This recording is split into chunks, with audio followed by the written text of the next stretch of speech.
Pour ne rien manquer, abonnez-vous maintenant. Édition spéciale. Les vraies voix Sud Radio, 17h-20h, Frédéric Brindel. Bonsoir à tous, vous l'avez compris, une édition spéciale avec ce drame à Annecy, la préfecture de Haute-Savoie. Ce matin, dès 9h45, un homme, un SDF, s'en prend à des bébés dans un jardin d'enfants. Avec un couteau, il blesse gravement 4 enfants, 2 adultes. Pour l'instant, le pronostic vital est toujours engagé.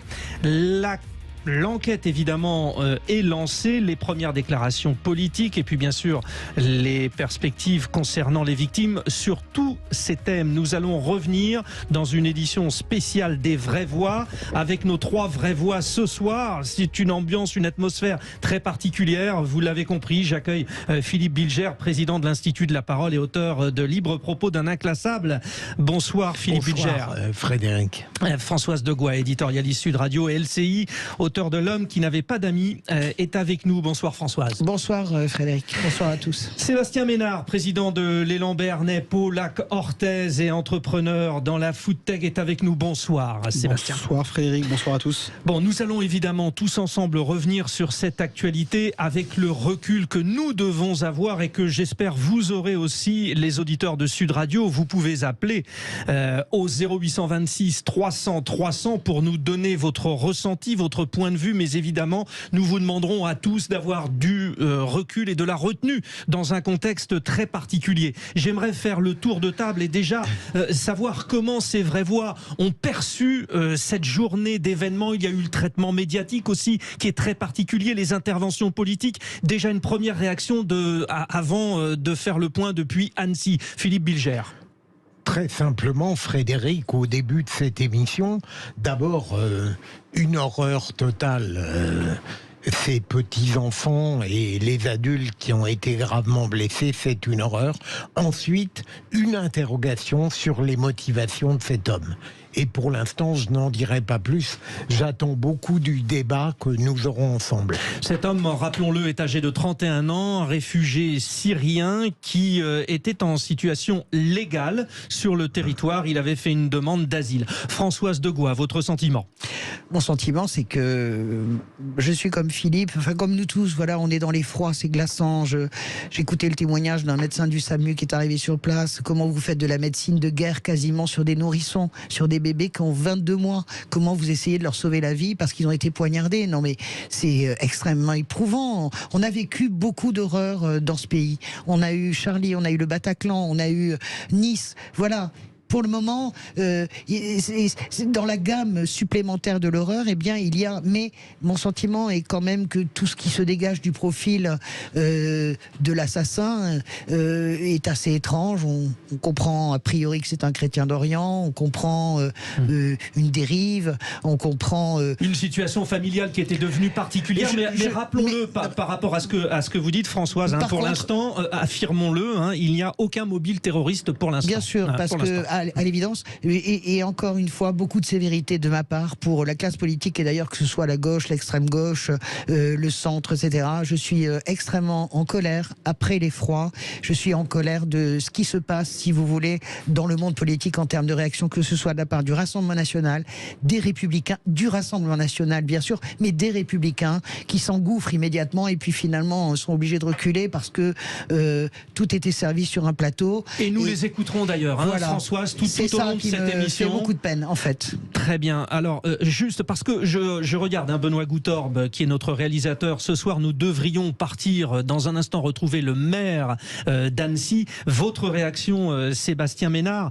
Françoise Degois l'a dit, pour l'instant, nous ne connaissons pas vraiment le profil et finalement, le monde politique a aussi agi comme si il connaissait le profil. Voilà. Et c'est là le problème. Alors, moi, je pense que le problème, il est préalable à tout ça, nous sommes en France en 2023. Annecy, ça aurait pu être Biarritz, la ville dans laquelle je suis élu. Je suis papa d'une petite fille qui a 15 mois, qui est en poussette le matin avec sa maman, qui est en poussette comme probablement des centaines de milliers de gamins en France, dans nos parcs, dans des régions plutôt privilégiées, on peut dire ça. Et ce matin, un monstre a poignardé des enfants, et pas que des enfants, dans un parc à Annecy. Un monstre a utilisé un couteau pour mettre à mort des êtres vivants, et parmi eux les plus vulnérables d'entre nous. Voilà. Donc moi je ne glisse pas dans la politique crasse, dans la polémique de bas étage. En fait, tout ça n'a strictement aucun intérêt. Mais voilà, c'est la France en 2023, et on a eu souvent ici à ce micro des sujets sur la barbarie moderne, contemporaine, sur l'ensauvagement de notre société. Bah on y est. Voilà, on y est. Une fois de plus. Bon, rappelons que parmi les petites victimes, elles sont très jeunes, de 22 mois jusqu'à 3 ans. Il y a 2 enfants qui étaient là en tant que touristes d'origine britannique et néerlandaise. Il y a aussi ces 2 blessés très graves, des adultes, notamment une personne âgée de 78 ans. Les interventions ont été faites très rapidement pour les sauver. Il y a toujours donc le pronostic vital qui est engagé, et bien sûr on va en parler dans un instant avec le maire d'Annecy, mais la police municipale et après la police nationale sont intervenus aussi pour neutraliser donc l'assaillant qui en ce moment même est en garde à vue. Nous le disions, donc aucun mobile terroriste pour l'instant. Il a crié au moment d'attaquer au nom de Jésus-Christ dans la langue anglaise. C'est quelqu'un qui vient de Syrie, d'un village qui a été attaqué très longtemps par Daesh, par l'État islamique. Et évidemment, pour l'instant, et je le rappelle, aucun mobile terroriste n'a été mis en évidence. Il y a forcément une problématique psychiatrique. De fait, nous le comprendrons bien. Est-ce lié à ses origines et ce qu'il a vécu en temps de guerre et qui a dû peut-être provoquer des troubles? Est-ce dû à la situation familiale qui était compliquée pour lui puisqu'il est séparé depuis 8 mois de son épouse qui est actuellement en Suède? Ils ont un enfant de 3 ans et cet homme ne le voit plus. Alors voilà, nous avons François Astorg, le maire d'Annecy qui est avec nous. Merci monsieur le maire de répondre à nos questions. Je voulais déjà vous demander à vous si vous aviez les dernières informations concernant les 6 victimes de cette attaque. Bonjour. Écoutez, d'abord, je voudrais vous dire que c'est avec une grande émotion, une grande gravité que je m'adresse à vous. Ce qui s'est passé sur Annecy est effroyable. C'est effroyable, c'est de la barbarie. 4 enfants, vous imaginez bien, qui ont été poignardés par un assaillant, 2 adultes qui ont été touchés. C'est la première fois que ça arrive à Annecy. C'est inadmissible d'une manière générale, évidemment. Voilà, donc mes pensées vont aux familles et aux victimes, et aussi aux jeunes qui ont fait preuve de courage et aux 2 agents de la ville qui ont essayé d'attraper l'assaillant. Monsieur le maire, sinon, vous êtes effectivement sur le pronostic vital qui est engagé par rapport aux 6 victimes. Nous vous écoutons. Oui. Alors, aux dernières nouvelles, ça date de 1 heure ou 2. Les 4 enfants étaient sortis du bloc opératoire. Il semblerait que les états soient relativement stables, mais je ne peux pas m'engager sur ce qui se passe exactement. Ils sont avec leur famille. On espère évidemment une issue favorable face à cette horreur. Des questions pour vous, monsieur le maire, avec Françoise Degois. On a vu finalement un président de la République, une première ministre, un ministre de l'Intérieur réagir extrêmement vite. Vous avez pu discuter avec Gérald Darmanin, avec Elisabeth Borne. Qu'est-ce que vous avez échangé? Ça, c'est ma première question. Et deuxième question, dans quel état vous trouvez-vous, les policiers municipaux, et comment est-ce que vous allez faire pour faire de la consolation au sens premier du terme pour les habitants de la ville? Alors oui, effectivement, j'ai eu un entretien avec le ministre de l'Intérieur et la Première ministre. Nous avons échangé évidemment sur l'événement, sur les éléments judiciaires qui étaient à notre disposition à ce moment-là. J'ai eu un soutien de la Première ministre et du ministre de l'Intérieur. J'ai même eu un appel d'un proche de Macron pour saluer le travail à la fois des forces de l'ordre, des pompiers et aussi nous soutenir dans ce moment très difficile. C'est vrai, la ville est sous le choc. Nous sommes sous le choc et donc on va à la fois travailler sur les questions de sécurité. On a une réunion avec les forces de l'ordre et le préfet dès demain matin tôt. Et là, je vais rencontrer les agents. Demain, je vais voir la police municipale. Je vais envoyer un message aux Annéciens. Il est important que nous soyons là et que on parle avec la population. Mais et ce sera justement, fait dès demain. vous allez faire une forme de rassemblement, je dirais, comme quelque chose un peu de cathartique avec la population.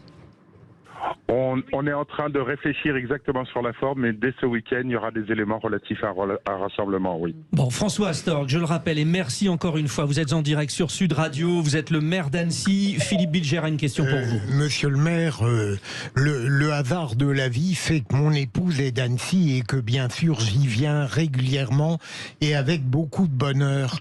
Est-ce que il est trop tôt, je pense, pour vous demander votre appréciation sur ce qui a pu motiver ces terribles crimes? Vous avez peut-être une pensée personnelle là-dessus, ou est-ce que c'est prématuré?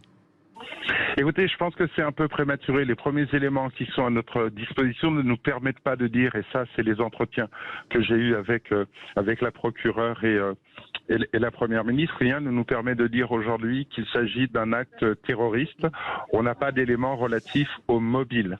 Donc, pour l'instant, je ne préfère pas me prononcer sur le sujet. Vous savez, sur des sujets de ce type-là, avec des événements de ce type-là, les interprétations peuvent aller très très vite. Et donc, il faut être prudent et avoir une information juste et solide, que je n'ai pas pour l'instant. Très bien, on profite de votre présence encore, François Astorg, mais on vous libère très vite. Juste une question pour vous de Sébastien Ménard.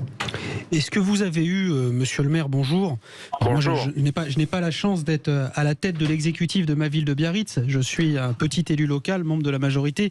Mais qu'est-ce qui peut, quelque part, comment on peut expliquer que des villes comme la vôtre, comme la nôtre, qui semblent être à l'abri de toutes ces incivilités, de tous ces actes de barbarie, comment vous vivez ça? Parce que moi, je pense à ce qui pourrait se passer sur la grande plage de Biarritz, ce qui pourrait se passer dans un certain nombre de nos parcs, où il y a ma fille qui, du haut de ses 15 mois, gambade tous les jours.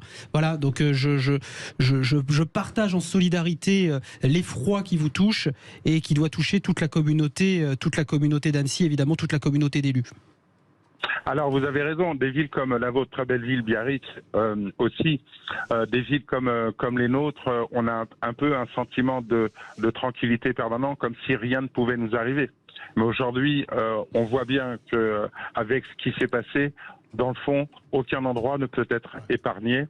Et peut-être que c'est la qualité de notre territoire qui fait que des gens cherchent à avoir une caisse de résonance, justement, médiatique. Je ne sais pas, c'est une pure hypothèse, j'ai pas plus d'éléments. Mais c'est vrai qu'on se sent protégé, mais dans le fond, c'est pas plus Annecy, Biarritz ou d'autres villes touristiques. Je crois que ça peut se faire partout. François Astorg, vous avez, je pense, encore une petite minute. Françoise Degois, une dernière question. Dernière question, il y a cette fameuse vidéo que plusieurs médias ont, qui est bien sûr aujourd'hui, en ce moment même, décortiquée par le parquet antiterroriste. Cette vidéo que les médias ont refusé de diffuser, mais qui, au dire des commentateurs, est tout à fait insoutenable, où on voit toute la scène se dérouler. Est-ce que vous avez vu cette vidéo et est-ce que vous confirmez les éléments qui sortent de cette vidéo, notamment je vous le confirme. L'invocation de Jésus-Christ en anglais, le fait qu'il tient une croix, et est-ce que vous confirmez tout cela? Oui. Oui, je le confirme. La vidéo est insoutenable. Il semblerait que l'assaillant qui a fait cette horreur crie Jésus-Christ. Il a des éléments de croix sur lui. Donc voilà. Pour l'instant, je ne vais pas aller plus avant sur le sujet parce que vous savez, ça va très très vite. Il peut y avoir très vite des interprétations. Il faut qu'on s'appuie sur les faits, seulement des faits.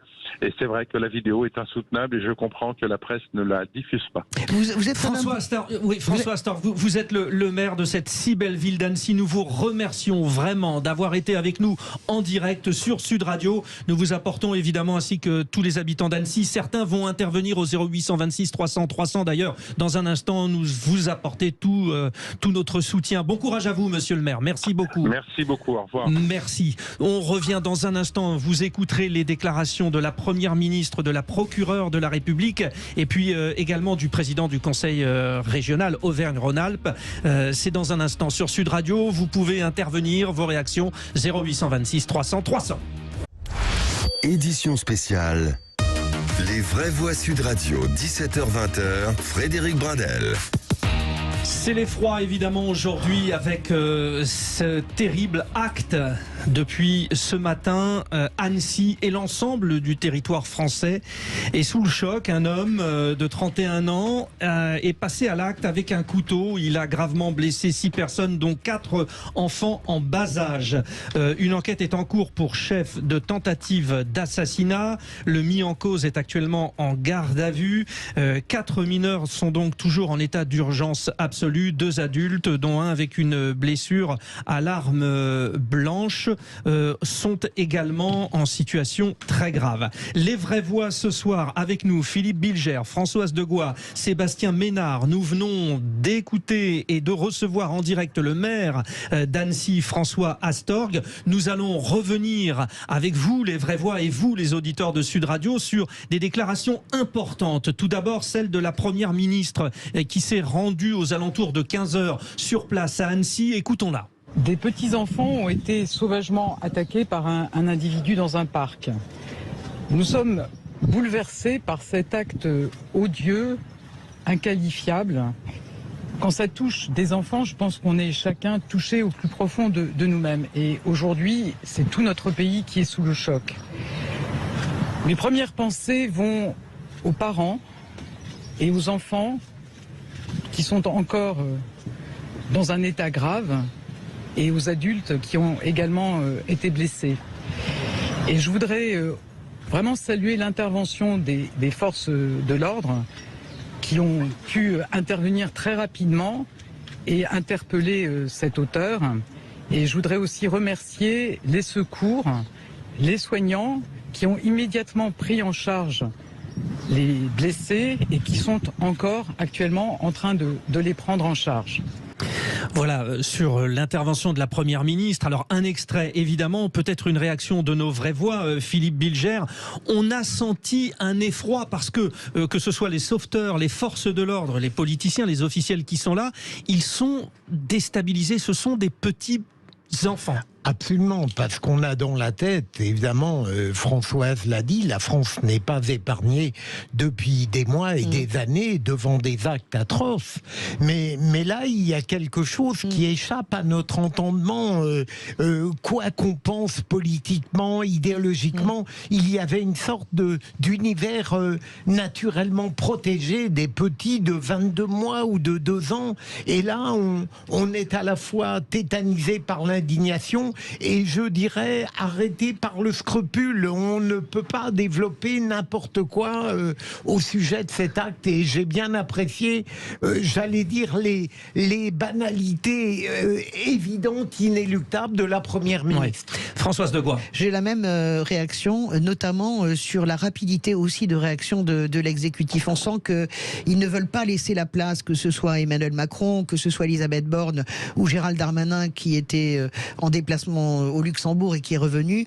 On sent bien qu'ils ont compris le vent se lever, bien sûr, le vent de la récupération politique. J'emploie ce mot parce qu'il est tellement malaisant, mais elle n'est pas que de l'apanage de la droite la plus dure et de l'extrême droite. Quand Aurore Berger, cet après-midi, est capable d'expliquer, de mettre en parallèle ce qui se passe à l'Assemblée avec la loi Lyotte et, comment dirais-je, cette tragédie, en disant, quand je pense qu'ici, on fait des simagrées alors qu'à Annecy on souffre, c'est tout à fait indigne. Elle est présidente du groupe majoritaire relatif de l'Assemblée. C'est aussi indigne de la part d'Aurore Berger et c'est aussi déplacé que la récupération habituelle d'Éric Zemmour, etc.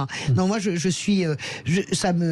trouve on intéressant. On ne rentre pas dans le débat politique dans ces moments, c'est ce que vous dites. Voilà. Mais en plus de ça, quand on se trompe, je le redis, Éric Ciotti, et c'est ce que vous disiez tout à l'heure, Éric Ciotti se trompe sur le profil de l'agresseur. Enfin, à l'évidence, il se trompe. Je n'en sais rien, maintenant je prends des pincettes parce qu'on ne sait pas. Voilà, donc il faut aller trop vite, aller le plus vite possible. Pour une fois, sur la course, je dirais, cette course, pas la course à la tragédie, mais en tout cas, cette course à la responsabilité de l'État, j'ai trouvé quand même que Borne, Macron et Darmanin ont des mots quand même assez justes. Alors d'ailleurs à ce sujet, Françoise, le gouvernement indique qu'il est parti pour faire la chasse aussi aux images sur les réseaux sociaux, parce que il y a une vidéo qui circule, nous l'avons vu sur certains médias les médias ne la diffusent pas. Ils refusent absolument de la diffuser. Ils ont tout à fait raison. Voilà. Mais ce que je veux dire effectivement, c'est qu'ils ont évoqué l'existence de cette vidéo. Et donc justement, le gouvernement l'a fait tout pour supprimer tout cela des réseaux sociaux. Sébastien Ménard. Encore une fois, je vous dis, je veux pas faire le. Enfin, moi, je regarde sur mon portable la photo de ma fille, je suis halluciné, atomisé. Voilà. J'ai pas de mots. Je trouve qu'effectivement, la déclaration du président de la République qui dit que c'est un acte de lâcheté absolue, oui, évidemment. La sortie d'Elisabeth Borne, les probables déplacements des différents ministres qui vont évidemment défiler au chevet des élus locaux d'Annecy. Voilà, pour rencontrer les victimes, les familles des victimes. Tout ça me paraît d'une évidence, j'ai envie de dire, rare, mais au-delà de ça, ce qui est, encore une fois, je suis pas LR, je suis pas RN, etc. Mais à un moment donné, il faudra quand même qu'on se pose les vraies questions sur l'ensauvagement de notre société, sur la barbarie qui nous frappe, voilà, qui égorge nos enfants, qui poignarde nos bébés, qui peuvent tuer nos aînés, etc. dans des jardins publics en France en 2023. Les vraies voix. Vous avez compris, le conducteur est complètement chamboulé. Émission spéciale sur ce drame d'Annecy ce soir dans Les Vraies Voix sur Sud Radio. Je vous redonne la parole dans un instant, tout comme à nos auditeurs au 0800 26 300 300. Nous écouterons également la procureure de la République. Vraiment, on revient dans un instant. À tout de suite. Un jeudi 8 juin si particulier. Alors, une information déjà très importante que nous vous apportons sur Sud Radio. La petite Malek qui avait été enlevée par son père à Dunkerque a été retrouvée avec son père en Italie. Voilà, c'est une information suite à l'alerte enlèvement que vous avez certainement tous vu. Voilà pour cette information. Donc, la petite Malek retrouvée avec son père en Italie. Frédéric, nous revenons. On peut quand même saluer, Françoise Degois. Dans ce naufrage et cette journée noire, on peut saluer quelque chose qui fonctionne très bien et qui ne cesse de... L'alerte enlèvement fonctionne de façon absolument incroyable. Il faut quand même le dire, ça marche et dans tous les pays. Ça fait 2 fois consécutivement que ça fonctionne bien. Incroyable. Donc voilà, il faut quand même... Italie. Il faut le dire. Les vraies voix sont avec nous évidemment pour cette émission, mais alors totalement chamboulée, vous l'avez compris, nous vous proposons sur Sud Radio une émission spéciale consacrée à ce terrible événement qui s'est passé ce matin à 9h45 à Annecy. Nos vraies voix sont Philippe Bilger, Françoise Degois et également Sébastien Ménard. Dans un instant, nous allons avec vous, les vraies voix et vous les auditeurs, aborder la question psychiatrique parce que de plus en plus, et évidemment c'est une logique aussi, il faut aborder cette question qui semble au cœur de cet événement. Mais avant, j'aimerais retourner à Annecy où nous avons une auditrice, Michel, qui nous appelle au 0800 26 300 300. Bonsoir Michel. Oui, bonsoir. Merci d'intervenir sur Sud Radio. D'ailleurs, nous vous garderons. Vous savez que chaque soir, dans Les Vraies Voix, nous donnons la parole à un auditeur, une auditrice, pour être un peu le fil conducteur. Alors là, évidemment, c'est un peu particulier. Nous ne jouerons pas. Nous allons suivre, évidemment, l'évolution de l'actualité, que ce soit concernant l'enquête ou le pronostic des blessés. Mais avec vous, Michel, j'imagine que depuis Annecy, on sent une atmosphère particulière. Ah oui, effectivement. Je pense que tout le monde est sous le choc. Annecy, c'est tellement une ville qui ne ressemble pas du tout à ça. Et cette horreur, je veux dire, mes pensées vont vers les parents et les enfants, bien évidemment. Mais je suis choquée, j'habite ici depuis 20 ans et j'ai vu la ville évoluer. et se transformer progressivement. Et aujourd'hui, on est atteint en plein cœur. C'est des enfants, c'est juste une horreur. Enfin voilà, on est sous le choc. Ouais. Tous. Moi, je travaille dans le Pays de Gex, donc j'étais dans le Pays de Gex, c'est juste à côté. À 1 heure d'ici, et partout, les gens sont sous le choc, et j'imagine en France aussi. Oui, alors il s'agit du quartier touristique et résidentiel du Paquier, tout à côté du lac, près du pont des Amours, à proximité donc de ce si beau lac d'Annecy. Certaines personnes avaient remarqué cet agresseur âgé de 31 ans, un réfugié syrien qui a vécu au préalable en Suède et pour l'instant qui se dit chrétien de Syrie. Vous avez eu des témoignages, vous l'avez peut-être croisé. Certains disent qu'ils étaient un peu inquiets de la présence de cet homme. Non, malheureusement, je n'ai pas de témoignage direct. J'ai juste travaillé avec quelqu'un dont les enfants vont dans ce parc régulièrement ce matin, donc il était très inquiet. Mais non, je n'ai pas de témoignage direct à vous donner. Les vraies voix ont des questions à vous poser. Philippe Bilger. Michel, j'ai indiqué tout à l'heure, pardon de faire référence à une référence personnelle. Mon épouse est d'Annecy et moi-même, évidemment, j'y vais avec elle assez souvent. C'est une ville magnifique. Vous avez dit tout à l'heure que vous l'avez vue évoluer, cette ville. Que vouliez-vous dire exactement ? Mais écoutez, quand je suis arrivée en 2003, je me dis déjà pour une chose, je me déplaçais en vélo, il n'y avait personne. Aujourd'hui, il y a énormément de vélos, énormément de monde. Il n'y a pas de moment calme à Annecy, c'est devenu très dense, avec une population énorme, et l'évolution des habitants a évolué d'une manière fulgurante, et c'est devenu presque, je dirais pas invivable, mais on est nombreux à se poser des questions, à se dire est-ce qu'on va rester, parce que ça devient c'est plus la même ville. Voilà, on n'est plus dans la même ville. Bon, rappelons qu'il s'agit de la préfecture de Haute-Savoie, qu'aux alentours de 183 000 habitants sont référencés et que parmi les petites victimes, il y a 2 touristes, notamment d'origine néerlandaise et anglaise. Question, Françoise Degois. Alors, c'est pas tout à fait une question, mais je vous livre ça, Michel, et je le livre. J'écoutais le témoignage d'un habitant qui disait effectivement qu'il avait remarqué cet homme, qu'il était sur le banc, il avait l'air extrêmement prostré, il avait un grand sac et il bougeait beaucoup. Et à la question qui lui était posée, il disait mais si on commence à faire des signalements sur tous les gens qui nous paraissent suspects parce qu'ils sont sur un banc et qui bougent beaucoup, finalement, on n'en sortira plus. Va pas s'en sortir, je dis ça pour dire à quel point la post-théorisation c'est extraordinaire, mais la réalité c'est que nous sommes dans quelque chose de totalement imprévisible en réalité. Qu'est-ce que vous en pensez, Michel ? Bah écoutez, moi je trouve que c'est très triste parce que justement ça rend les gens suspicieux. Et c'est pas ça la vie. Enfin, pour moi, c'est un partage. Et là, c'est une catastrophe. Mais bon, c'est pas la première catastrophe qui se passe, puisqu'il y en a tout dans le monde entier. Mais voilà. Donc ça devient très dur parce qu'une ville comme Annecy, qui est quand même considérée encore comme une petite ville, aujourd'hui, voilà, elle est atteinte en plein cœur et en plein centre. Je veux dire, c'est près d'une école, près du pont des Amours, qui est complètement symbolique. C'est incroyable. Non, mais c'est intéressant ce que vous dites sur le fait que finalement, ça va générer beaucoup de suspicions. Est-ce qu'on va regarder les gens assis sur un banc maintenant de la même manière ? Non, mais c'est un vrai sujet. En fait, c'est le sujet de la terreur collective, en réalité.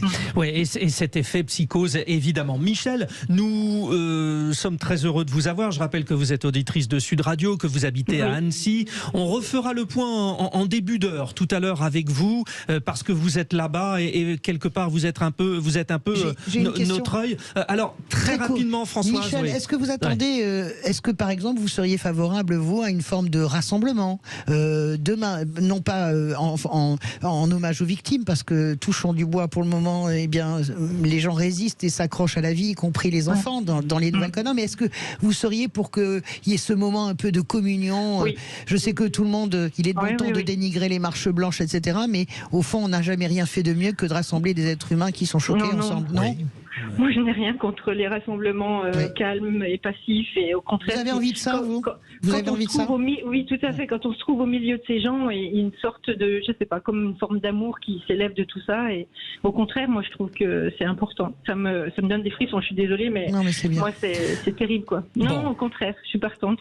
Alors, bon, merci encore. À tout à l'heure, Michel. C'est promis. On refait le point avec vous. J'aimerais quand même que les auditeurs de Sud Radio puissent écouter la première déclaration de Lynn Bonnet-Mathis, procureure de la République d'Annecy. C'était aux alentours de 15h. D'autres réactions vont bien sûr venir, mais écoutez-la. Une enquête est actuellement en cours des chefs de tentative d'assassinat qui a été confiée à la direction centrale de la police judiciaire. Le mis en cause est actuellement en garde à vue dans les locaux du commissariat de police d'Annecy. Le mobile reste à déterminer. Des premiers éléments de l'enquête, et je vous dis vraiment sous toute réserve puisqu'on est sur des faits qui se sont commis il y a à peine 4 heures, il n'y a aucun mobile terroriste apparent. Il y a une évaluation qui est en cours, comme c'est l'usage dans ce type de procédure par le parquet national antiterroriste. Mais en l'état, on n'a pas d'éléments qui pourraient nous laisser entendre qu'il y ait une motivation terroriste. L'enquête, elle porte donc sur une tentative d'assassinat. Nous avons 6 victimes, 4 mineurs et 2 adultes. Les 4 mineurs sont tous les 4 en état d'urgence absolue. Ils ont été transférés dans divers établissements hospitaliers du ressort et en Suisse. Ils ont tous été victimes de blessures à l'arme blanche. Un des adultes a été également victime d'arme blanche plus légèrement, et une 6e personne a été victime dans un premier temps de coups de couteau de l'auteur, puis a été au moment de l'intervention des services de police a été blessé par une arme à feu utilisée par les services de police. Je précise bien que l'auteur qui est interpellé, qui était en garde à vue, n'a été trouvé porteur que d'une seule arme qui est dans notre possession et qui est un couteau dont nous disposons. Donc l'enquête se poursuit. A été ouvert en parallèle une enquête pour déterminer les circonstances dans lesquelles les policiers ont fait usage de leur arme à feu. L'auteur est actuellement en garde à vue. Il n'est pas blessé ou très légèrement et il va être entendu sur ses motivations qui restent aujourd'hui à déterminer. Voilà pour la première déclaration de Lynn Bonnet-Mathis, procureure de la République d'Annecy. Nous aurons d'autres déclarations dans un instant, notamment le préfet de Haute-Savoie qui vient de s'exprimer. Nous vous récupérons tout cela sur Sud Radio. C'est une émission spéciale avec les vraies voix. Philippe Bilger, Françoise Degois, Sébastien Ménard sont avec nous. Dans un instant, nous abordons cette question incontournable. Comment un homme est capable de passer à un tel acte? Jean-Pierre Bouchard, psychologue, criminologue, sera avec nous dans un instant pour nous donner un premier éclairage. À tout de suite. Édition spéciale. Les vraies voix Sud Radio, 17h-20h, Frédéric Brindel. Une édition spéciale qui est consacrée ce soir à ce terrible acte criminel. Ça s'est passé à Annecy ce matin, 9h45. Un homme de 31 ans s'en est pris à 4 enfants en bas âge dans un jardin public. Les 4 enfants sont gravement blessés. 2 adultes sont également blessés. Pour l'instant, pas de dernière information concernant le pronostic des 6 victimes. Nous savons tous qu'elles sont bien sûr hospitalisées et rien de plus précis. Concernant l'enquête, les premiers éléments ont été donnés, notamment par la procureure de la République que vous venez d'entendre sur Sud Radio. Nous allons évidemment avoir d'autres déclarations dans un instant, des déclarations que nous analysons et que nous décortiquons avec nos vraies voix, Philippe Bilger, Françoise Degois et Sébastien Ménard. Nous avons abordé avec vous, les vraies voix, la question psychologique, bien sûr. Nous avons un éminent spécialiste, Jean-Pierre Bouchard, psychologue et criminologue, spécialiste des agresseurs et des victimes, qui est avec nous. Bonsoir Jean-Pierre Bouchard. Oui, bonsoir. Bonsoir. Déjà une première réaction, un homme qui passe à l'acte de cette sorte en s'en prenant avec un couteau à 4 enfants en bas âge, c'est, j'imagine, peut-être au pire de ce qu'on peut imaginer dans la démarche psychiatrique. Expliquez-nous, j'ai pas les mots. Oui, alors c'est terrible pour le sens commun, puisque c'est une attaque aux personnes qui sont le moins aptes à se défendre, c'est-à-dire aux petits-enfants, aux enfants en bas âge, et éventuellement à des proches s'il avait pu étendre peut-être son agression. Et donc c'est extrêmement grave, puisque ces passages de l'acte sont multiples, en très peu de temps. il semble être prémédité puisque la personne arrive armée de son couteau pour passer à l'acte, qui paraît être assez bien organisé pour agresser ses enfants et puis plus tard la personne adulte. Donc c'est ce qu'il y a de pire effectivement dans la surprise, parce que la surprise là est aussi très importante, hein, elle a un côté traumatique puisque c'est dans un espace de paix, dans un espace de jeu pour les enfants, dans un splendide décor, donc personne ne s'y attend et le pire se produit.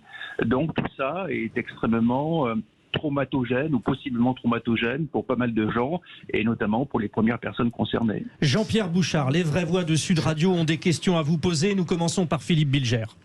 Jean-Pierre Bouchard, est-ce que vous partagez mon sentiment? J'ai l'impression que l'indignation et le saisissement sont d'autant plus intenses, paradoxalement, que notre incompréhension pour l'instant est totale. Nous ne nous trouvons pas apparemment devant des crimes terroristes qui appelaient de l'indignation, bien sûr, mais avec une analyse relative totalement univoque. Là, il y a quelque chose qui nous interpelle parce qu'on a peut-être plusieurs pistes dans l'explication de ces crimes atroces. Qu'en pensez-vous ? Oui, je pense que vous avez tout à fait raison, parce qu'on est tout à fait au départ de l'enquête et vous connaissez bien ça. C'est-à-dire il y a encore peu d'éléments, il y a quelques éléments mais pas suffisamment, et donc les interprétations diverses sont variables. Vous avez vu qu'il y a un élément religieux qui a été avancé. Mais quand il y a des mobiles religieux... Il a dit agir au nom de Jésus-Christ, hein, rappelons-le, voilà, il se dit chrétien de Syrie. Voilà, il a dit ça effectivement. Est-ce que c'est vrai? Est-ce que c'est pas vrai? Est-ce que c'est partiellement vrai? Donc moi je ne prends jamais les paroles des auteurs pour argent comptant. Il faut toujours vérifier tout ça, bien évidemment. Mais là, ce qui crée d'autant plus la stupéfaction, l'incompréhension et toutes ces questions, et déjà différentes hypothèses, c'est le fait qu'en fait on ne connaisse pas exactement les mobiles. Donc est-on face à des mobiles classique, je dirais, où la personne va être reconnue responsable pénalement de ses actes, c'est-à-dire où il y a aucun mobile délirant, par exemple, ou aucun mobile il y a une maladie mentale ou un trouble psychique ou neuropsychique, ou est-ce qu'au contraire, on est dans l'extrême minorité de cas de quelqu'un qui présente ces fameux troubles psychiques ou neuropsychiques qui ont en quelque sorte généré les faits criminels. Donc on ne le sait pas encore, mais comme vous le savez, dans les heures qui viennent de la garde à vue, et puis plus tard au décours des expertises mentales, tout ça va être éclairci. Voilà, alors reprécisons quand même qu'un seul auteur de l'acte a été identifié, qu'il était armé a priori d'un couteau façon Opinel et qu'il était inconnu des services de police et de gendarmerie. Question pour vous, Jean-Pierre Bouchard, de Sébastien Ménard. Alors, bonsoir Jean-Pierre Bouchard. On est souvent pas d'accord avec Françoise Degois sur ce sujet, mais moi j'ai le sentiment, peut-être à tort, qu'il y a de plus en plus de dingues en liberté en France et dans notre monde moderne. Voilà, dans un espace plutôt libre, dans un espace plutôt fait de quiétude, de paix, de concorde. Est-ce que je me trompe, ou est-ce que vous aussi vous constatez la présence de plus de tarés en liberté ? Alors, moi, cliniquement, je ne sais pas trop ce que ça veut dire taré et dingue. Par contre, je connais bien la nomenclature psychiatrique et psychopathologique, on va dire. Donc, il y a des pathologies qui peuvent rendre parfois certaines personnes dangereuses si justement elles ne sont pas cadrées sur le plan de leur santé mentale et si elles ne sont pas traitées, car effectivement, certains troubles mentaux non traités, non repérés, non diagnostiqués, etc., peuvent générer des passages à l'acte. Moi, ça fait une quarantaine d'années que je vois ça régulièrement. Je dis ça, mais tout en soulignant que la majorité des malades mentaux ne sont pas et ne seront jamais dangereux. Ils sont statistiquement plus souvent victimes qu'auteurs d'agression. Mais ceci dit, ça peut arriver régulièrement. Mais si après vous entendez par dingue des gens excessifs, des gens qui comment dire, ne respectent pas la loi. Peut-être que Sébastien veut préciser, c'est le passage à l'acte qui semble de plus en plus fréquent. Moi, je n'ai pas le sentiment. Allez-y Jean-Pierre et puis après Françoise. Oui, alors il y a Moi, j'ai connu l'époque où, avant les chaînes d'infos, etc., et les réseaux sociaux, donc tout ça était très peu médiatisé. Ouais. Mais on retrouvait des histoires qualifiées d'horribles liées à des passages à l'acte de malades mentaux, de la même façon. Simplement, ça faisait un petit article dans le journal local, en PQR. Maintenant, évidemment, il y a un effet loupe très important. Vous avez vu à quelle vitesse ça va. Hein. L'Assemblée nationale est arrêtée quasiment 1 ou 2 heures après, etc. Ce qui était impossible, évidemment, avant. Donc, il ne faut pas confondre l'effet loupe des moyens techniques d'information, et c'est heureux, actuellement, de la réalité statistique. Ce qu'il faut savoir, c'est que le seul repère que l'on a pour parler de corrélation entre les troubles mentaux lourds et les passages d'actes criminels, c'est l'expertise mentale et ses conclusions, puisque Philippe Bilger le sait bien, l'expertise mentale n'est systématique qu'en matière criminelle en France. Et reprécisons, Jean-Pierre. Ce que je voulais dire, c'est que il y avait, au décours de ces expertises, il y avait moins de 1% d'auteurs de faits criminels qui étaient considérés comme aucun dossier n'était référencé concernant l'auteur de cet acte. Françoise Degois. Alors, Jean-Pierre Bouchard, allons-y, que personne n'ait le sentiment que je dédouane qui que ce soit. Évidemment, je suis comme tout le monde frappé d'horreur. Je voulais juste vous poser une question. Il y a quelques années, j'ai beaucoup travaillé sur le camp de Grande-Sainte, vous savez, qui accueille bien sûr des réfugiés syriens, afghans, pas toujours d'ailleurs en situation régulière, mais en tout cas c'est là qu'ils atterrissent. Dans le nord de la France, hein, c'est ça. Bien sûr, et à côté de Dunkerque. Et j'avais discuté avec des gens qui étaient un peu chefs de camp, vous voyez, qui étaient un peu plus en situation de pouvoir gérer le groupe, et me disaient qu'il y avait énormément de réfugiés afghans et syriens qui présentaient des troubles vraiment liés à ce qu'ils avaient vécu dans leur vie, que ce soit dans la fuite, que ce soit dans les tortures. En l'occurrence, il semblerait que cet assassin, en tout cas ce meurtrier présumé, soit issu d'un village où on a beaucoup combattu Daesh. À Saké, précisément. Voilà, à Saké, bien sûr. Pardon, je cherchais, merci. Donc, je ne cherche aucune disculpation. J'essaie de comprendre simplement, est-ce qu'il y a un facteur aggravant dans le fait que ce soit, s'il s'avère que ça n'est pas terroriste, je mets tous les prélégomènes, est-ce qu'il y a un facteur aggravant au fait que ce soit des gens qui arrivent de zones de guerre, en l'occurrence pour cet homme? Jean-Pierre Bouchard, sur Sud Radio. Je le rappelle, vous êtes psychologue et criminologue. Oui, il y a une théorie qui, à mon sens, n'est pas systématiquement vérifiée, mais qui est dite pour les agresseurs sexuels, pour d'autres types d'agresseurs, peut-être ce type d'agression, où il y aurait une corrélation entre le fait d'avoir été victime et le fait d'être auteur d'agression plus tard et de reproduire en quelque sorte les agressions que ces agresseurs auraient subies plutôt, voire enfants. Oui, pourquoi pas, à part que ce sont souvent des appréciations au doigt mouillé. C'est ça. Et il n'y a pas d'études de corrélation absolument objectives. Ce qui ne veut pas dire que dans certains cas, il n'y ait pas un rapport. Mais c'est intéressant. On sait que c'est les événements traumatiques graves comme les guerres, et puis il y en a plein d'autres évidemment, les agressions humaines ne manquent pas, génèrent des troubles, on les connaît bien. Mais au premier rang de ces troubles, il n'y a pas le fait que ces gens vont devenir des agresseurs et des potentiels meurtriers. C'est intéressant, merci beaucoup de votre Philippe éclairage. Bilger. Jean-Pierre Bouchard, juste une digression. En matière de crimes sexuels, la question de Françoise Degois appelle très souvent, me semble-t-il, une réponse positive. Mais je voulais vous interroger sur autre chose. Sébastien Ménard a parlé, avec son franc-parler habituel, de taré et de dingue. Je vois tout de même ce qu'il entendait par là. Est-ce que vous n'avez pas l'impression qu'au fil des années, alors qu'il y avait des époques où au moins les mobiles, les dessins étaient cohérents, voire structurés, même pour le pire, est-ce que vous n'avez pas l'impression qu'au fil des années, il y a de plus en plus d'actes accomplis gratuitement, en quelque sorte, dans une imprévisibilité totale qui ne permet pas toujours la moindre élucidation? Alors, la question est complexe et la réponse est extrêmement large. Donc, je vais essayer de résumer tout ça. Ça serait super, merci beaucoup. C'est pas parce beaucoup. que les choses sont imprévisibles qu'il n'y a pas des indicateurs ou que les auteurs n'aient pas prévu de les réaliser, si vous voulez, avant. C'est pas parce qu'on ne connaît pas qu'il n'y a pas des éléments qui n'aient pas existé.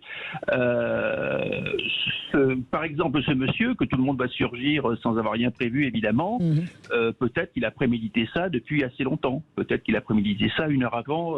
On n'en sait encore strictement rien. Donc, c'est quand même compliqué. Alors, si je pense aux tarés et aux dingues, avec de multiples guillemets, évidemment, on sait qu'il y a des auteurs qui sont des paranoïaques, vous connaissez tous ce terme, qui sont au contraire très structurés, très vindicatifs, qui peuvent préparer énormément les passages à l'acte, qui vont être extrêmement ravageurs, et qui en général ne ratent pas leur cible.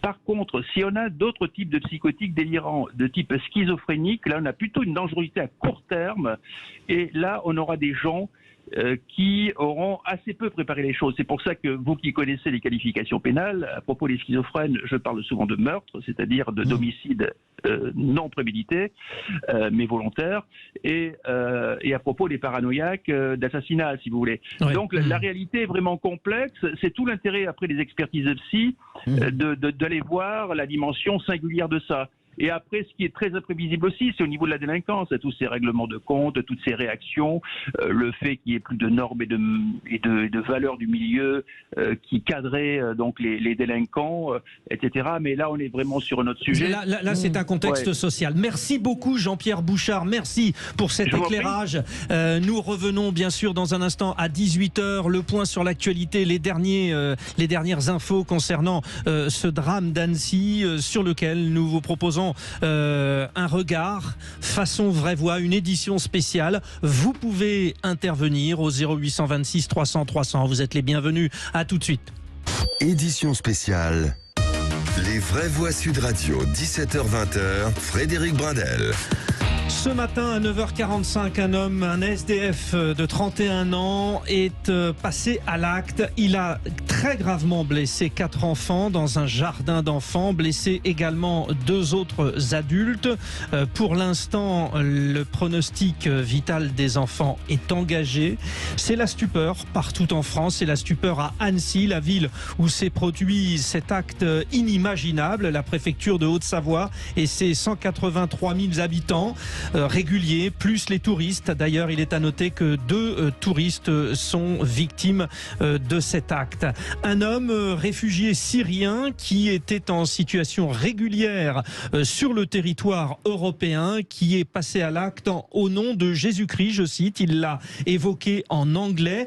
Avant de faire le point avec nos vraies voix, je vous propose d'écouter tout de suite la dernière déclaration de la procureure de la République d'Annecy, Lynn Bonnet-Matisse. Des premiers éléments que nous avons aujourd'hui, il n'y a aucun élément qui permet d'évoquer un motif terroriste.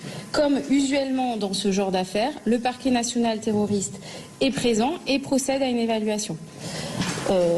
L'arme qui a servi à commettre ces faits a été appréhendée.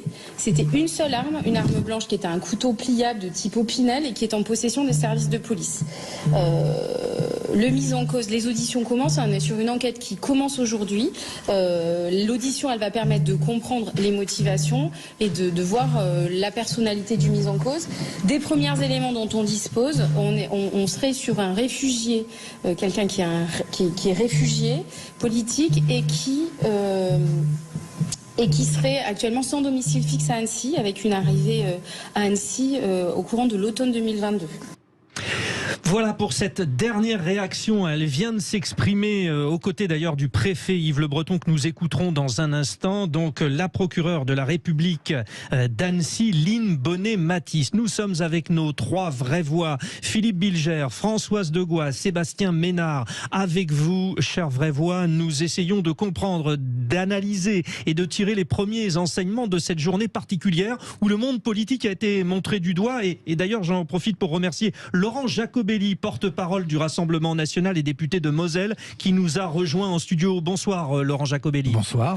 Merci de vous installer à nos côtés. Bien sûr, nous avons pas mal de questions à vous poser, à vous aussi, parce que le Rassemblement national a fait des déclarations assez tôt et peut-être certaines n'étaient pas bien appropriées. Nous vous laisserons la parole dans un instant et les vraies voix vous poseront des questions. Mais avant, nous retournons à Annecy. Michel, notre auditrice au 0826 300 300 sur Sud Radio qui intervient. Oui. Michel, merci de revenir avec nous. Peut-être que certains auditeurs de Sud Radio tout à l'heure n'étaient pas avec vous. Je vous repose pratiquement la même question, mais vous avez parlé avec vos amis, avec l'entourage de cette si belle ville d'Annecy. Quel est le sentiment général ? Oh ben, c'est un sentiment d'horreur, tout simplement. Malheureusement, je n'ai personne qui était proche du lieu ou qui a pu voir quelque chose ou entendre véritablement quelque chose. Mais tous les gens sont complètement sous choc et on comprend pas. Annecy, c'est une jolie ville où il se passe plein de belles choses. C'est très touristique, c'est calme, c'est la montagne et le lac. Et puis voilà, en même temps, c'est l'horreur. Donc, on est sous le choc. Voilà, un enfant anglais de 3 ans, un enfant néerlandais de 22 mois sont parmi les victimes. Il y a beaucoup de touristes à cette période aussi. Il y a des touristes tout le temps ici. C'est une ville qui est devenue vraiment très très importante et puis qui est proche de la Suisse et qui voilà, il y a beaucoup de frontaliers, il y a beaucoup de gens qui travaillent en Suisse et puis qui vont et qui viennent. Voilà, donc c'est vraiment une région très prisée pour son travail, pour son lac, pour ses montagnes. Donc il y a beaucoup de monde. Oui, il y a beaucoup de monde. Peut-être, oui, il y a eu beaucoup de constructions ces dernières années. C'est devenu vraiment une très très grosse ville aujourd'hui. Merci beaucoup Michel d'être intervenu au 0826 300 300. Vous les auditeurs de Sud Radio, vous pouvez aussi intervenir. Bien sûr, nous vous demanderons un petit peu de retenue, de recul parce que le moment est grave. Et d'ailleurs, je vous pose la question, Laurent Jacobelli, donc porte-parole du Rassemblement national, vous qui êtes avec nous, Jordan Bardella ce matin a déclaré après le drame d'Annecy, c'est toute notre politique migratoire et un certain nombre de règles européennes qu'il faut remettre en cause. On doit se donner les moyens d'agir et de reprendre le contrôle d'une situation qui échappe au gouvernement. Ce débat est urgent. Vous maintenez ? Oui, bien sûr. Il y a 2 temps, vous savez, quand on apprend une terrible nouvelle comme celle-là, je pense que tout d'abord on est choqué, il y a l'émotion. On n'est pas un homme politique, on n'est pas un élu de la nation, on est simplement un être humain. On pense aux familles, aux enfants, à leurs proches et à l'horreur que cela doit représenter. On pense au personnel soignant qui va tout faire pour les sauver, à ceux qui sont venus les aider, policiers, services de secours. Et puis il y a un deuxième temps, parce que quand on est engagé politiquement, on est là pour faire changer la société, pour améliorer le quotidien des gens. Et la deuxième question qu'on doit se poser, c'est qu'est-ce qu'on peut faire ? Quelles sont les questions qu'on doit se poser ? Et oui, bien sûr, la question de ces attaques au couteau qu'on a connues depuis de nombreuses années en France, qui malheureusement très souvent sont le fait de personnes étrangères en situation légale ou illégale, posent un certain nombre de questions sur le droit d'asile, sur la circulation dans l'espace Schengen pour les réfugiés dans un pays, qu'ils soient légaux et rappelons qu'il arrivait de Suède et qu'il était en règle, il avait ses papiers. Comment peut-on être en règle automatiquement en arrivant de Suède, en étant réfugié, en arrivant en France, sans pouvoir justifier d'un domicile, par exemple ? Toutes ces questions, on est bien obligé de se les poser parce que c'est la sécurité de ceux qui sont en France. Là, ce sont des touristes, ça aurait pu être des Français. C'est leur sécurité qui est en cause. Et dire que sous couvert d'émotion, on ne peut pas se poser les questions, ce serait grave et ce serait, je crois, un manque de respect à toutes les familles de victimes, à toutes les victimes, parce que notre but, c'est d'éviter qu'il y en ait une nouvelle. Laurent Jacobelli, encore une fois, merci de nous retrouver. Mais avant que vous nous rejoigniez dans les vraies voix sur Sud Radio, Françoise de Gois, vous aviez tenu à vous exprimer sur les différentes réactions politiques de la journée. Je vous laisse en face à face avec Laurent Jacobelli. Alors, justement, je ne tomberai pas dans le piège du face à face parce que d'abord, je connais bien Laurent Jacobelli et je ne suis pas là pour polémiquer, ça m'intéresse absolument pas. Je ne suis pas une députée, il est un député. Ça n'est pas ça le sujet. Je disais juste, et Laurent Jacobelli me connaît suffisamment pour savoir à quel point moi je suis heurté. Et si c'eût été la gauche, j'aurais fait exactement la même chose.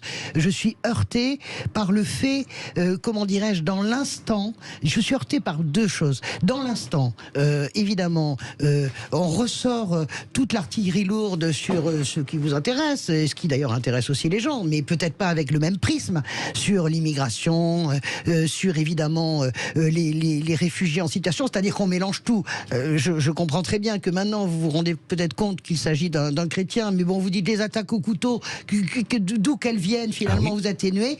Non, mais la réalité, c'est que il y a deuxième questionnement qu'on peut se poser, c'est pourquoi quand quelqu'un crie à l'Akba et poignarde quelqu'un, on considère que c'est un acte terroriste, et pourquoi quand quelqu'un crie au nom de Jésus, on considère que ça n'est pas un acte terroriste. C'est un vrai sujet. Si je peux vous répondre. Troisième point, voilà, troisième point, je suis toujours très et je suis absolument persuadé que vous n'auriez pas fait le tweet de Jordan Bardella, parce qu'il y a des nuances, plusieurs nuances au Rassemblement national, et je trouve que les déclarations d'Éric Zemmour, de Jordan Bardella, sont complètement, comment dirais-je, c'est pas qu'elles sont hors de propos, c'est qu'elles sont totalement déplacées, totalement indécentes, tout comme est indécente, je trouve, la déclaration de Aurore Berger, qui vous a renvoyé au plot. Et nous essaierons de l'écouter tout à l'heure. Non, mais Aurore Berger, je le dis, si on n'arrive pas à l'écouter, qui a simplement expliqué qu'il y avait une bande de députés agités qui s'occupaient de choses totalement futiles, en l'occurrence une question démocratique et constitutionnelle, pendant que des gens souffraient à Annecy. Honnêtement, ce personnel politique-là, je ne parle même pas d'Éric Ciotti,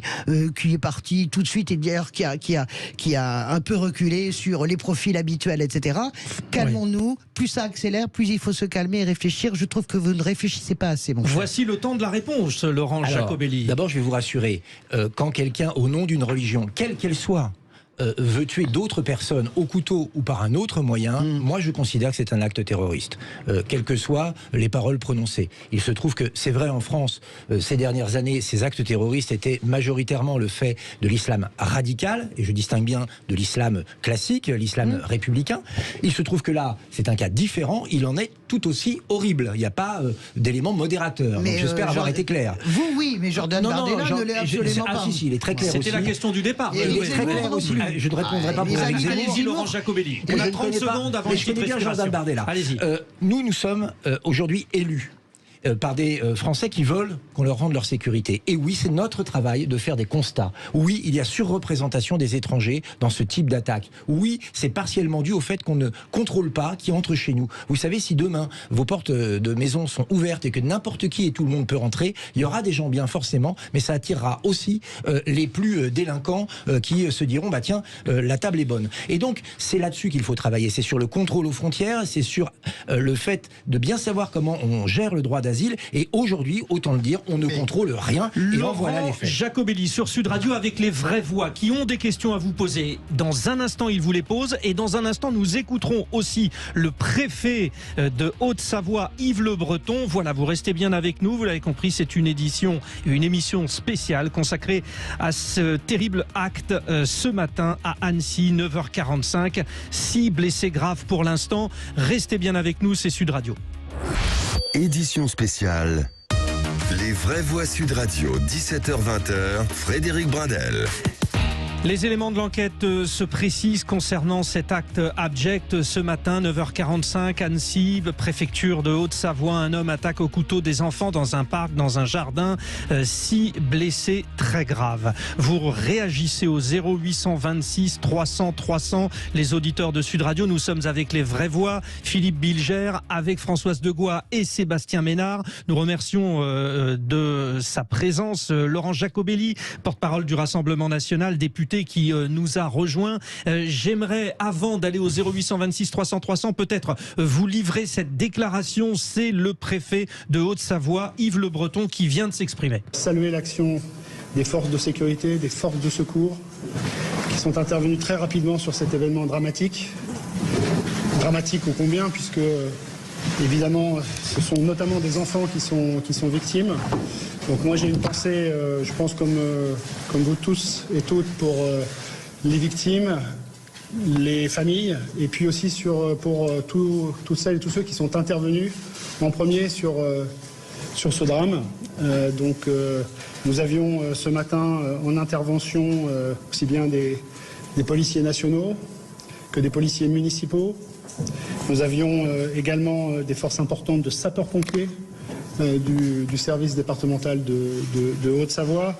Nous avons mobilisé aussi des gendarmes et il se trouvait que nous avions aussi les militaires du dispositif Sentinelle qui étaient déployés. Donc cette réactivité des forces de secours a permis l'interpellation rapide de l'auteur.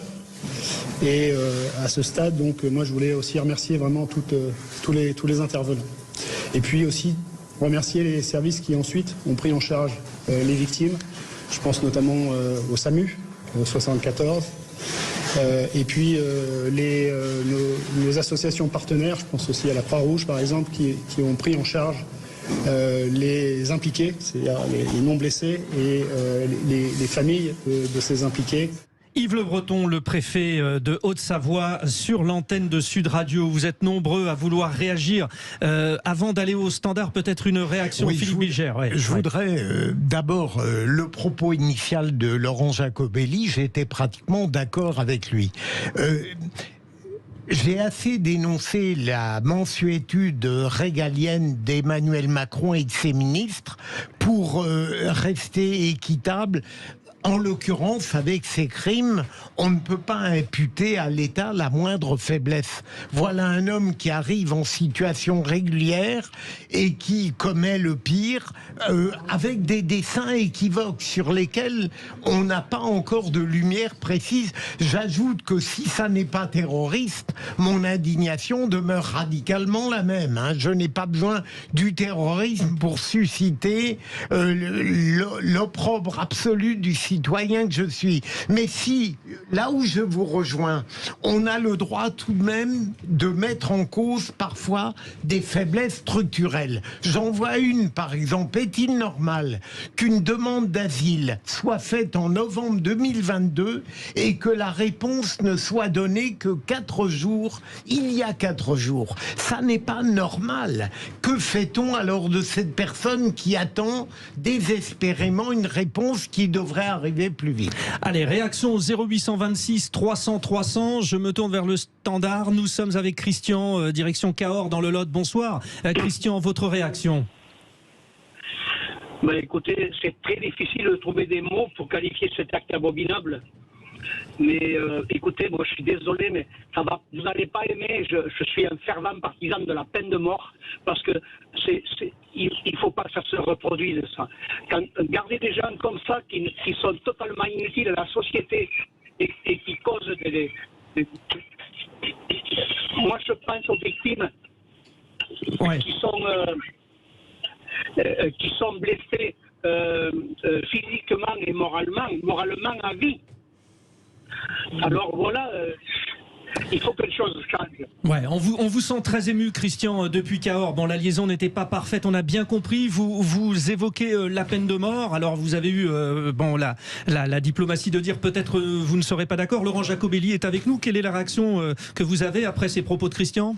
Non, nous ne sommes pas pour la peine de mort, nous sommes pour la réclusion à perpétuité lorsqu'il y a le cas. Mais réel, bien sûr. Je pense que ce que nous devons faire, c'est éviter que de tels cas puissent à nouveau avoir lieu. Il y en aura toujours, on ne va pas se mentir autour de cette table, que les auteurs soient français ou étrangers. Voilà. Maintenant, on voit qu'il y a quand même une surreprésentation de migrants légaux ou illégaux dans ce type d'attaque au couteau. Donc il faut qu'on revoie en profondeur les règles pour savoir qui on accueille ou qui on n'accueille pas en France. Là, il y a un demandeur d'asile en Suède qui établit sa vie en Suède et qui du jour au lendemain débarque en France sans logement. Excusez-moi, ça pose question. Et M. Bilger disait tout à l'heure que le gouvernement et les ministres n'ont rien à se reprocher. Bah si, quand même, une chose, c'est de constater et de ne pas agir. De ne pas agir pour que les choses changent. Or, rien n'a changé. En France, le nombre de demandeurs d'asile explose, le nombre de demandeurs d'asile déboutés qui sont renvoyés chez eux diminue, et donc on a un gouvernement qui contemple, qui regrette, qui allume des bougies, mais qui n'agit pas. Et donc, il est temps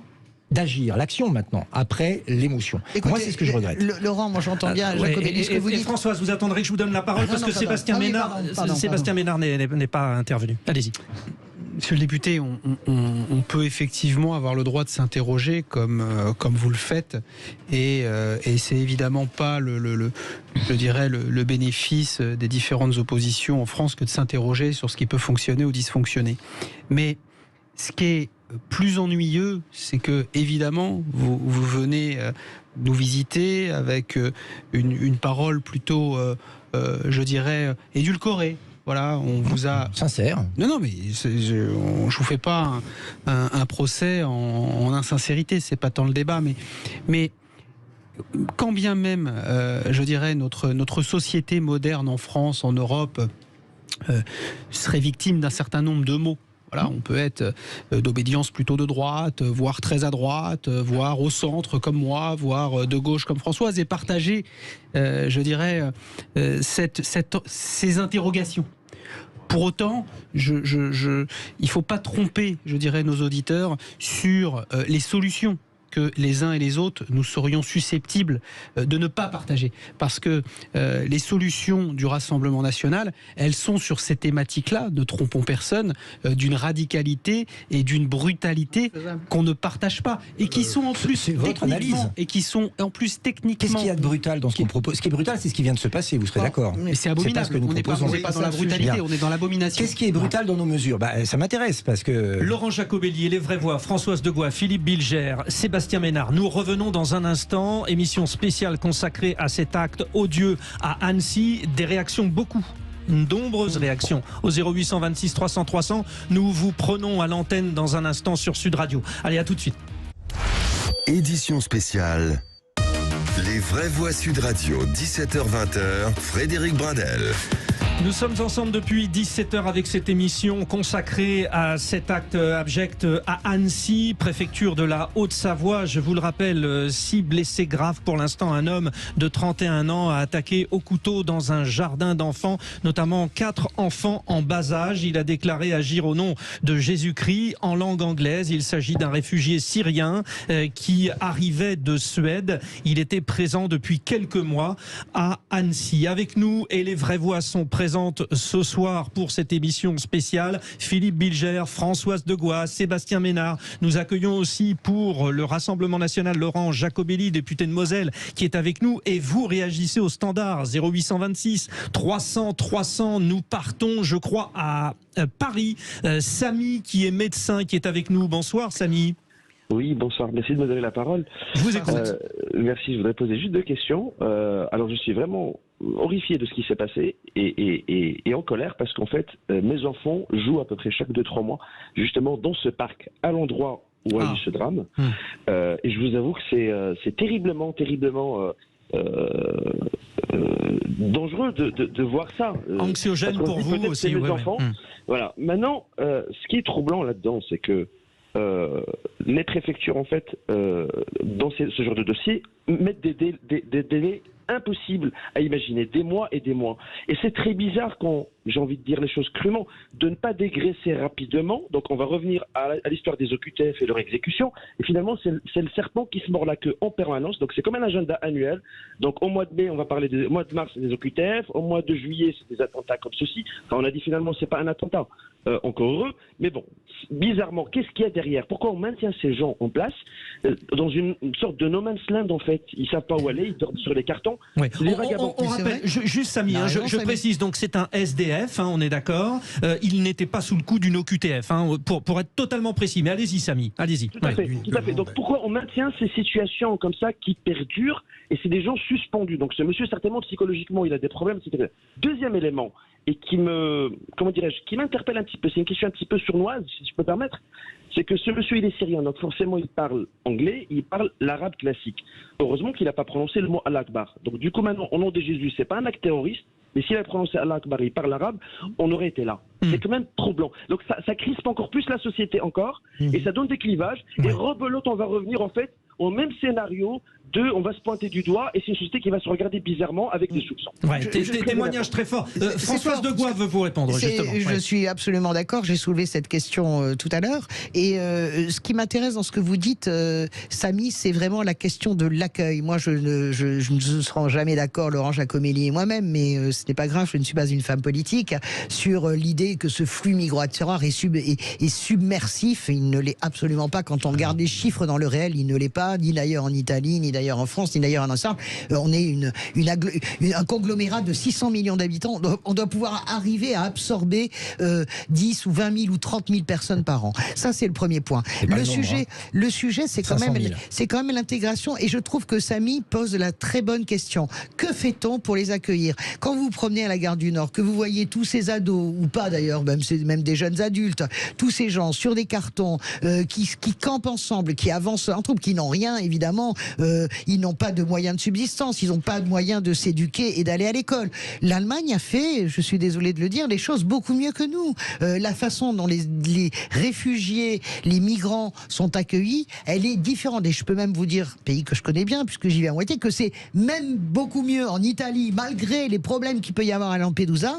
L'accueil se fait dans des choses en dur, ce qui n'est même pas le cas en France. Ouais. Voilà. Alors, donc, juste dernière petite intervention, parce qu'il nous quitte, Laurent Jacobelli, donc porte-parole du Rassemblement très rapidement, national. parce qu'il y a eu beaucoup de choses. D'abord, il n'y a rien de brutal dans nos mesures. Nos mesures, elles sont claires. Les vrais réfugiés doivent avoir une demande d'étude de leur cas rapide, et que s'ils sont vraiment en risque dans leur pays pour cause de guerre, de persécution politique, la France doit les protéger, et les protéger dans de bonnes conditions. Le problème, c'est que cette filière, la demande d'asile, est devenue une filière d'immigration clandestine déguisée. Beaucoup de gens qui demandent le droit d'asile n'y ont pas le droit, et ils le savent. Mais ils savent aussi... Déguisés, lui, Attendez, je me termine parce que j'ai quelques secondes.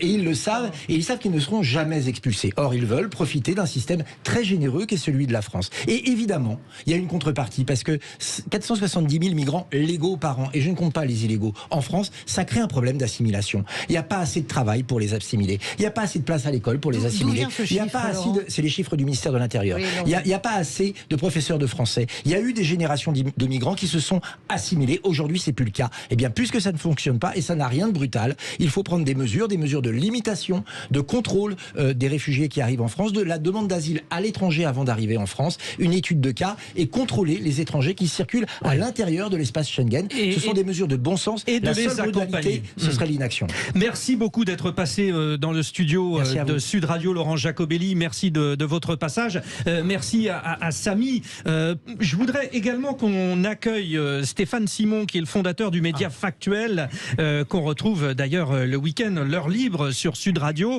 Vous avez été l'un des premiers à compulser des informations sur l'auteur de ces faits. Bonsoir Stéphane Simon. Bonsoir, oui, on a eu on a évoqué le profil. Alors, dites-nous exactement, on a déjà des éléments, mais cette personne déjà faisait partie de l'environnement, elle était connue de certains habitants d'Annecy qui le voyaient.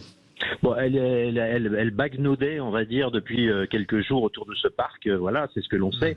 Il faut que vous sachiez une chose, c'est que l'audition de cette personne qui devrait nous apporter des informations, elle est très difficile actuellement parce que c'est une personne qui se roule par terre, qui hurle, qui n'est manifestement pas dans un état qui permet d'étudier de façon, je dirais, clinique d'où il vient, pourquoi il a fait ça, les mobiles de son acte, qui a pas, c'est pas qualifiable son acte. On voit clairement dans les vidéos que l'on a pu diffuser, on voit ce qu'il fait. Il s'attaque à des enfants qui sont dans des poussettes. Voilà, on en est là. Hein. C'est quand même, vous voyez, des actes d'une gravité et d'une barbarie qui sont assez innommables. Mais malgré cela, une fois qu'on a dit ça, une fois qu'on a dit qu'il était réfugié depuis 10 ans, qu'il avait le statut de réfugié en Suède depuis une dizaine d'années, qu'il a 31 ans, qu'il vient de Syrie, qu'il a fait une demande de droit d'asile en France, qui lui a été refusée d'ailleurs parce qu'elle est nulle et non avenue, puisqu'il est déjà... Oui, il est déjà dans l'espace Schengen. Ouais, voilà, donc il est déjà dans l'espace Schengen. Mais vous voyez, on ne sait pas encore énormément de choses sur cette personne et sur ses mobiles. Oui. Il était marié, il s'est séparé de son épouse il y a 8 mois et a laissé son enfant âgé aux alentours de 3 ans. Bon, c'est un symbole là aussi qui mérite une réflexion. Ça mérite certainement une réflexion. Maintenant, tirer des conclusions de cela, ce serait bien difficile au moment où on se parle. C'est pareil, on l'identifie parce que il y a des papiers. C'est parce qu'il porte des papiers sur lui que l'on sait qu'il s'appelle Abdal Massi Hanoun. Mais il faudrait peut-être vérifier un peu plus avant si c'est véritablement son nom, son identité. Tout ça fait que ça va prendre un peu de temps. L'enquête prendra du temps. Évidemment, sur factuel.media, on pourra être tenu informé régulièrement de l'enquête, mais pour le moment c'est très difficile parce que l'audition ne se passe pas du tout classiquement, dirons-nous. Bon, Stéphane Simon, je le rappelle, vous êtes proche de l'enquête. Pour vous, intervention Philippe Bilger. Stéphane Simon, j'ai l'impression que l'indignation évidemment est à son comble et en même temps le saisissement parce qu'on sort apparemment du schéma classique du terroriste qui a commis le pire. Est-ce que évidemment, il est prématuré et je vous pose tout de même la question de savoir à peu près ce qui a pu se dérouler de la part de cet individu qui à la fois intervient au nom de Jésus-Christ et en même temps commet le pire sur des petits-enfants. Est-ce que vous-même, vous avez déjà une conviction ou du moins une piste psychologique qui pourrait nous éclairer ? Bah, j'aimerais en avoir une, mais non, c'est beaucoup trop, c'est tout à fait contradictoire. Intervenir au nom de Jésus et aller frapper des enfants dans des poussettes, vous voyez bien qu'il y a quelque chose qui va pas, quoi. Oui. Donc non, on n'a pas à ce stade, malheureusement, on aimerait en parler davantage, on aimerait comprendre, on aimerait essayer d'avoir un début d'explication. Pourquoi est-ce que d'un seul coup, il décide de passer à l'acte avec un seul opinel comme arme? Tout ça n'a aucun sens, si vous voulez. On se doute bien que de toute façon, attaquer des enfants, comme il l'a fait, faut pas être tout à fait dans un état normal et dans une psychologie très très assurée et très stable pour s'en prendre à des victimes aussi innocentes. Voilà. Donc si vous voulez, malheureusement, je n'ai pas de conviction à ce stade. Il va falloir qu'il y ait des vérifications. Il va falloir être en capacité d'auditionner cet homme qui, pour l'instant, ne participe pas de façon, je dirais, il n'est pas passé à table. Vous savez, on utilise souvent cette expression-là. Non, devant les enquêteurs, il préfère hurler et se rouler par terre. Il est dans un état qui ne permet pas aux enquêteurs d'avoir des choses solides, on va dire. Françoise Degois. Oui, c'est intéressant ce que vous dites. Je mettrai juste un bémol. C'est vrai qu'on peut imaginer avec ce comportement erratique, c'est-à-dire qu'il poignarde, il essaie de s'enfuir, il crie au nom de Jésus. Vous savez, vous avez une incantation mystique et a priori, tout ça ressemble de près et de loin, et plutôt de près à une véritable bouffée délirante, en fait, une bouffée schizophrénique comme on en connaît parfois dans les hôpitaux psychiatriques. C'est ce que je veux dire par là. Vous disiez tuer au nom de Jésus, c'est pas ça colle pas. Oui, bon, enfin, tuer au nom d'Allah non plus forcément que ça colle pas. Vous voyez ce que je veux dire? Mais là où vous avez raison, c'est tout ça est extrêmement mystérieux. Je voudrais pas non plus que on commence à expliquer que en réalité, parce que je vois bien ce qui est en train de monter. Je lisais les tweets de Jean Messia qui a longtemps est officier ici, qui disait en réalité c'est un faux chrétien. Être chrétien syrien, ça permet de passer par les filières illégales, etc., par les filières de migration. Je ne suis pas sûr que même ce genre, si vous voulez, d'hypothèse apaise le débat. Il faut vraiment attendre, et là j'apprécie votre point de vue, il faut vraiment attendre une audition faisable en réalité. Bon, réaction Sébastien Ménard.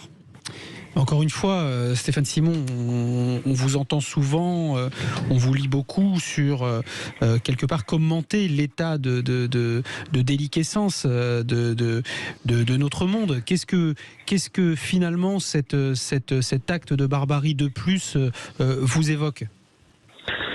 Bah, écoutez, moi, je n'ai pas à donner mon sentiment personnel. Là, en plus, j'interviens pour Factuel.media, qui a pour objectif de faire de l'information non politique, vérifiée. Donc, c'est pour ça que je suis extrêmement prudent. Je ne me substituerai pas, je ne donnerai pas. Je sais que j'interviens dans une émission de point de vue, d'opinion. Non, mais c'est bien. J'apprécie beaucoup. Mais tout le monde a fait preuve de recul. Donc, vous êtes dans la tendance. Merci, Stéphane Simon. Continuez. Je vous en prie. Donc, non, je ne pense pas qu'à ce stade on puisse tirer des leçons de ce drame. Voilà, donc il faut attendre, il faut être très prudent.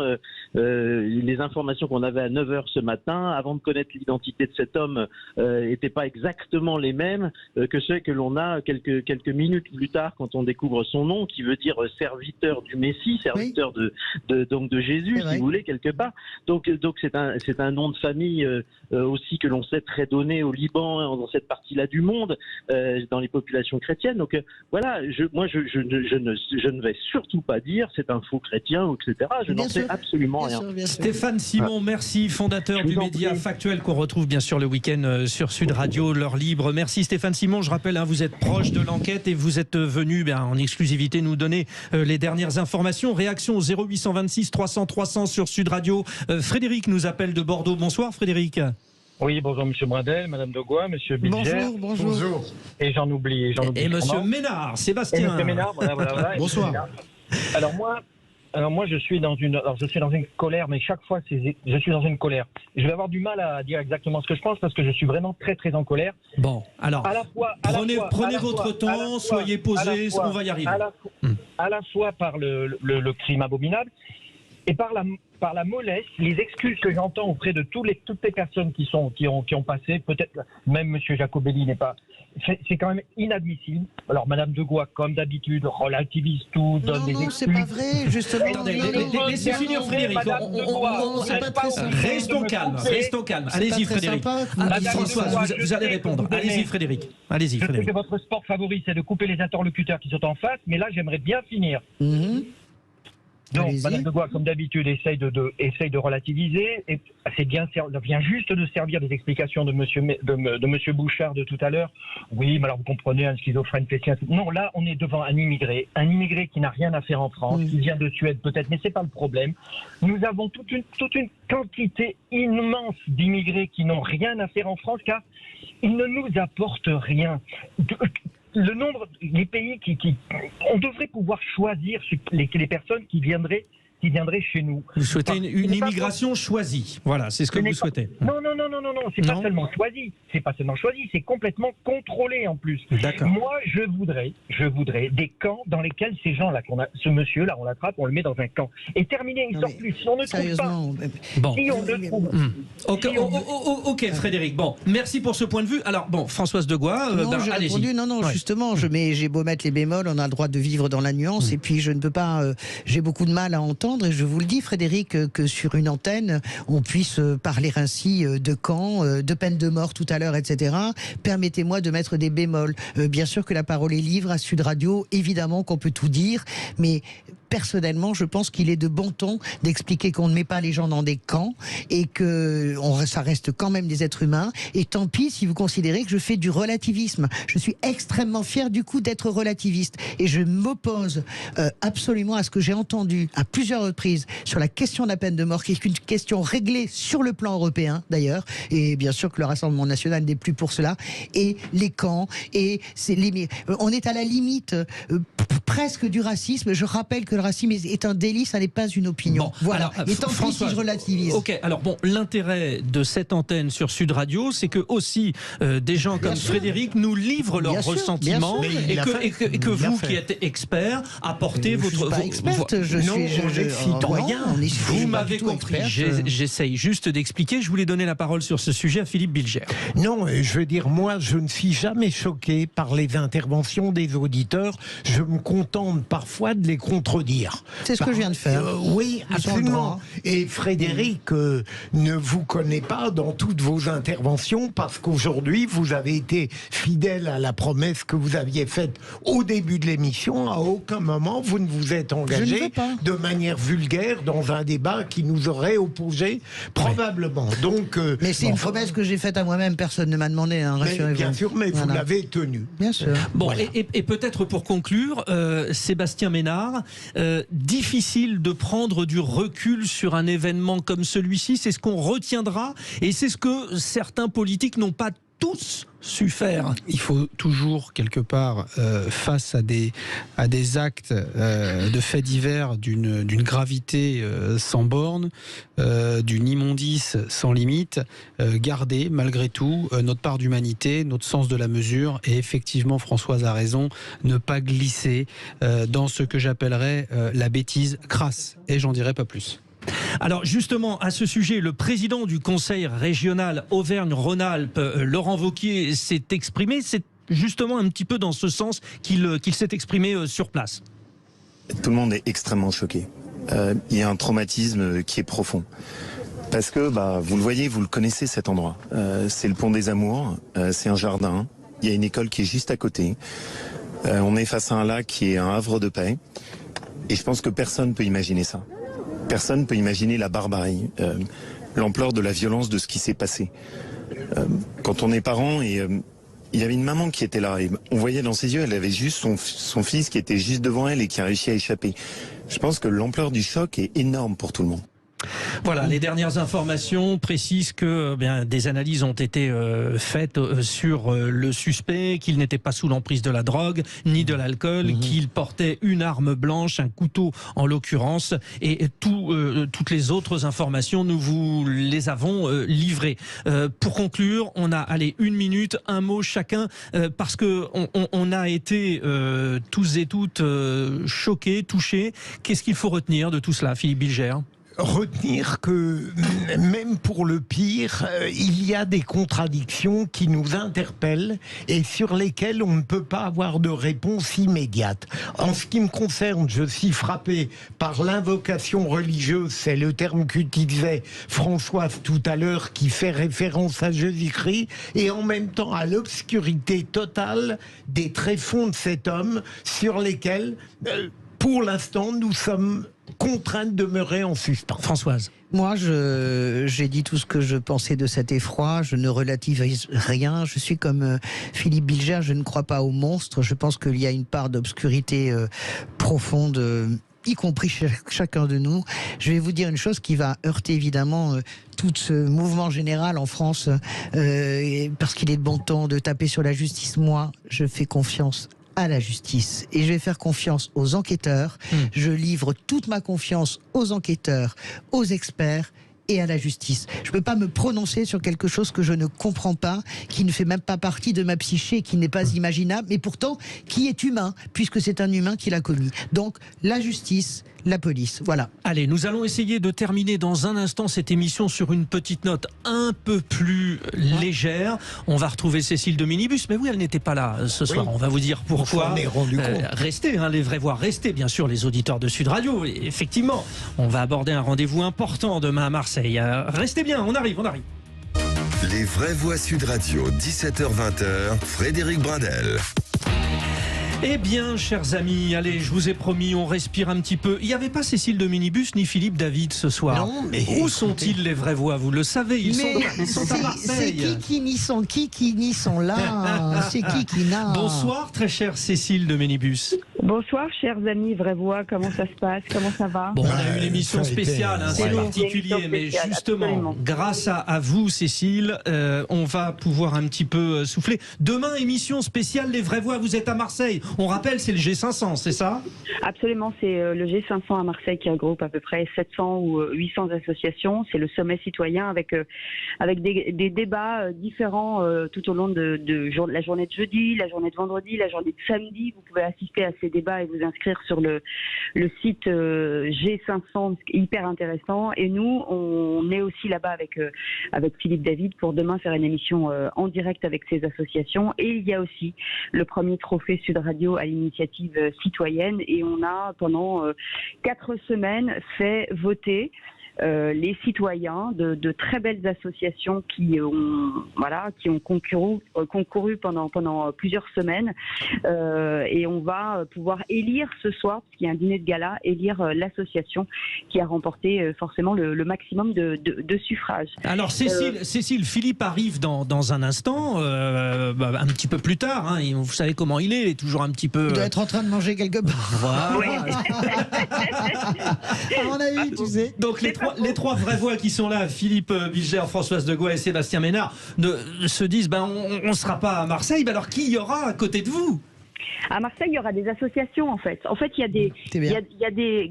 a des grands débats et nous, on va traiter aujourd'hui, ils traitent de la démocratie versus l'autocratie. Nous, on reviendra sur la République, l'école numérique, sur la démocratie, la justice, la représentativité, les systèmes de santé aujourd'hui dans nos sociétés. Comment aujourd'hui les entreprises, en tout cas les associations, s'engagent sur des sujets citoyens pour faire avancer les choses. Donc, ça va être une émission qui va durer 2 heures de débat sur des sujets qui nous concernent tous et nos interlocuteurs. Donc il n'y aura pas de vraie voix, vous allez nous manquer, mais nos interlocuteurs seront des organisateurs et surtout des fondateurs d'associations. Elle est incroyable, Cécile, parce que chaque jour dans l'émission, elle est intransigeante sur l'heure et elle finit pile au moment où elle doit terminer. Elle est très forte. Respect, très chère Cécile, la meilleure d'entre nous. La magie.